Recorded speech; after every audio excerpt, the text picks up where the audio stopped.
గురి చేసిన హిందూ సంఘాలని హిందూ నాయకులని వారంతా కూడా ఒక రకంగా చెప్పాలంటే ఆయన ఇళ్లను ముట్టడిస్తామంటున్నారు, ఆయన క్షమాపణ చెప్పాలని డిమాండ్ చేస్తున్నారు. సో మీరు బహుశా అది చూసే ఉంటారు వీడియో. సో మీ అభిప్రాయం ఏంటి దానిపైన? ఇప్పుడు రాజమౌళి గారు ఆయన అన్నది ఏంటి, నేను దేవుణ్ణి నమ్మను అన్నారు. దేవుణ్ణి నమ్మను అనే దానికి ఎవరు ఎంతమంది శాస్త్రవేత్తలు చెప్పారు, ఎంతమంది రాజకీయ నాయకులు చెప్పారు, ఎంతమంది ఇప్పుడు ఇదేంటంటే అది మా స్వేచ్ఛ. దేవుణ్ణి నమ్మను అంటే నమ్మాలి అని చెప్పేవాడు ఎవడు అసలు?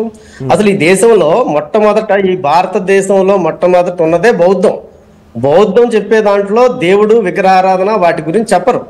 కాబట్టి అటువంటిప్పుడు ఆయనేమి హనుమంతుడిని ఏమి క్రిటిసైజ్ చేయలేదు కదా, హనుమంతుడిని క్రిటిసైజ్ చేయలేదు కదా. క్రిటిసైజ్ చేయకుండా ఇది ఒక ఎన్నికల స్టంట్ కోసం చేసే లాగా ఆయన్ని తిట్టాల్సిన అవసరం అంటే దేవుడు ఉంటే ఇలానే చేస్తాడా, దేవుడు ఇలానే చేస్తాడా?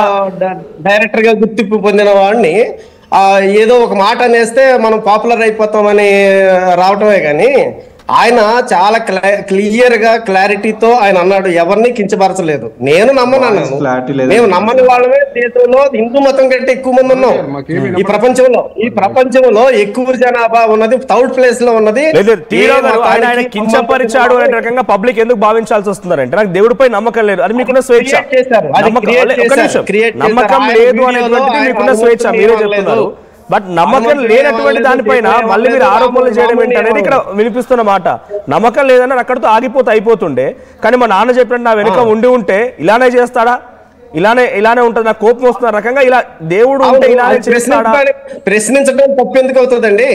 ఇప్పుడు కొండగట్టు బస్సు 81 మంది కొండగట్టు అంటే ఆంజనేయ స్వామి కదా, అక్కడ 81 మంది లోయలో పడి చనిపోయినప్పుడు పర్వతాన్ని ఎత్తిన హనుమంతుడు ఆ బస్సును ఎందుకు ఆపలేకపోయాడు అనే ప్రశ్న వస్తుంది కదా. ఇప్పుడు మక్కా మసీదులో 43 మంది సజీవ దహనం అయిపోయిన చోట అల్లా ఎందుకు కాపాడలేదు అంటాం కదా. శ్రీలంకలో చర్చిలో బాంబు పేలి 220 మంది చచ్చిపోతే యేసుక్రీస్తు ఏం చేస్తున్నాడు, ఎందుకు కాపాడలేదు అంటాం కదా.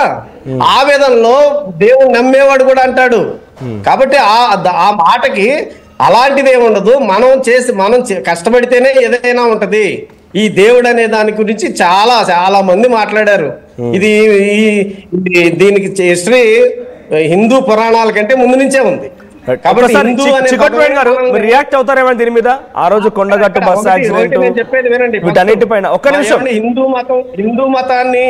హిందూ మతాన్ని వెనకేసుకు రావటం అనే దాంట్లో చాలా అభ్యంతరాలు ఉన్నాయి మాకు.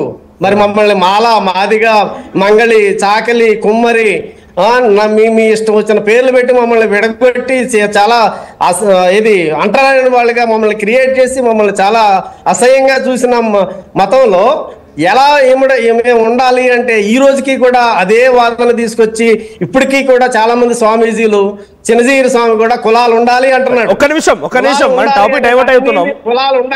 ఒక్క నిమిషం గెట్ బ్యాక్ చేయగలి మీ దగ్గర మళ్ళీ వస్తాను. మీరు అన్నదానికి స్టేట్మెంట్ ఒకసారి హిందూ సంఘాల నాయకులు ఏమంటారో చూద్దాం. సో జికోటి గారు, సో కొండగట్టులో బస్సు ప్రమాదము, తర్వాత సౌదీలో బస్సు ప్రమాదం, ఇవన్నీ కూడా ఉదాహరణగా తీసుకొని, సో మరి నిజంగానే కొండగట్టులో ఉన్నటువంటి ఆంజనేయ స్వామి కొండనెత్తగలిగిన వ్యక్తి బస్సునందుకు కాపలేకపోయాడు. ఇది జన విజ్ఞాన కేంద్రం నుంచి టీవీ రావు గారు మాట్లాడుతున్నమాట. What is your reaction? మీరు తీసుకొచ్చి ఒక నాస్తికుని చర్చలో పెట్టినారు, పర్వాలేదు.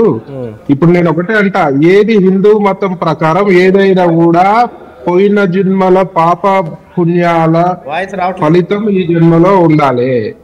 ఏదైనా సరే ఇప్పుడు దేవుడు ఉన్నాడు కదా అని చెప్పి కళ్ళకు గంతు కట్టుకొని రోడ్డు మీద నడవం కదా. హలో, చెప్పండి, వినపడుతోంది. ఏదైనా కర్మ ఫలాల ఫలితంగా మన జీవన విధానం ఉంటది. ఈ జన్మలో ఏమి పాప పుణ్యాలు చేసుకున్నామో దాని ఫలితము మా హిందుత్వంలో దాని ఫలితం వచ్చే జన్మలు ఉంటది.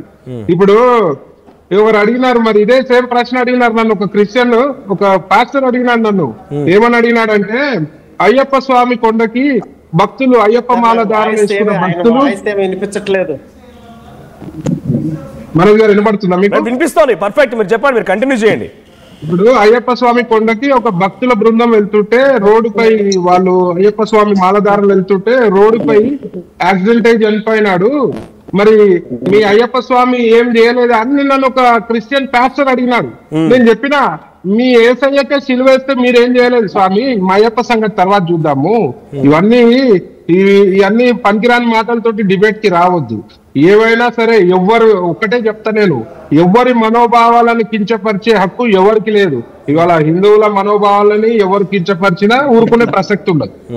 రైట్, ఒకసారి శ్రీధర్ అండ్ సతీష్ వారిద్దరు కూడా నిన్న మహబూబ్ నగర్ లో ధర్నా చేశారు ఈ విషయం పైన, వారితో కూడా మాట్లాడారు. శ్రీధర్ గారు, సో ఏంటి రాజమౌళి మాట్లాడిన మాటల్ని కొంతమంది సెకండ్ సైడ్ ఆఫ్ కాయిన్, ఇందాక చెప్పినట్టుగా సెకండ్ సైడ్ ఆఫ్ కాయిన్ లో వాళ్ళందరూ సపోర్ట్ చేస్తున్నారు, ఇంత అనవసరమైన రచ్చ చేయాల్సిన అవసరం లేదు అని అంటున్నారు. తర్వాత కొంత ఇదంతా